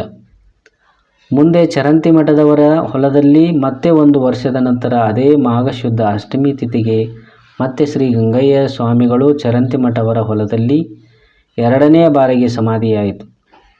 ಹೀಗೆ ಶ್ರೀ ಅದೃಶ್ಯ ಶಿವಯೋಗಿಗಳ ಸಮಾಧಿಯು ಕಾದರವಳ್ಳಿ ಗ್ರಾಮದಲ್ಲಿ ಶ್ರೀ ರಾಮಲಿಂಗೇಶ್ವರ ಗುಡಿಯ ಹತ್ತಿರ, ಶ್ರೀ ಗಂಗಯ್ಯ ಸ್ವಾಮಿಗಳ ಚರಂತಿಮಠವರ ಹೊಲದಲ್ಲಿ ಹೀಗೆ 2 ಸಮಾಧಿಗಳಾದವು. 3ನೇದಾಗಿ ಶ್ರೀ ಸಿಮಿಮಠದಲ್ಲಿ ಅವರು ದೇಹ ಬಿಟ್ಟಿರತಕ್ಕಂತಹ ಸ್ಥಾನದಲ್ಲಿ ಅವರ ಗದ್ದುಗೆಯನ್ನು ಸ್ಥಾಪನೆ ಮಾಡಿ ಅವರ ಸ್ಥಾನವನ್ನು ಪುಣ್ಯಮಯವಾದ ಸಮಾಧಿ ಎಂದು ತಿಳಿದು ಎಲ್ಲ ಭಕ್ತಾದಿಗಳು ಭಕ್ತಿಯಿಂದ ಪೂಜಿಸುತ್ತಾರೆ.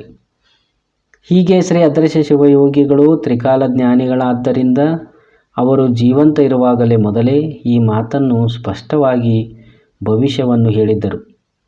ಒಮ್ಮೆ ನನಗೆ 3 ಕುರಗಳು ಆಗಿವೆ ಎಂದು ಹೇಳಿದ್ದರು. ಆದರೆ ಭಕ್ತರು ಅಜ್ಜನವರ ಸೇವೆ ಮಾಡುವಾಗ ಆ ಕುರುಗಳನ್ನು ಎಷ್ಟು ಹುಡುಕಿದರೂ ಕಾಣಲಿಲ್ಲ. ಅವರು ನನ್ನ ಸಮಾಧಿಯು ಇಲ್ಲಿ 3 ಕಡೆಗಳಲ್ಲಿ ಆಗುತ್ತವೆ ಎಂಬುದನ್ನು ಕುರುಗಳ ನೆವ ಮಾಡಿ ಹೇಳಿದ್ದರು.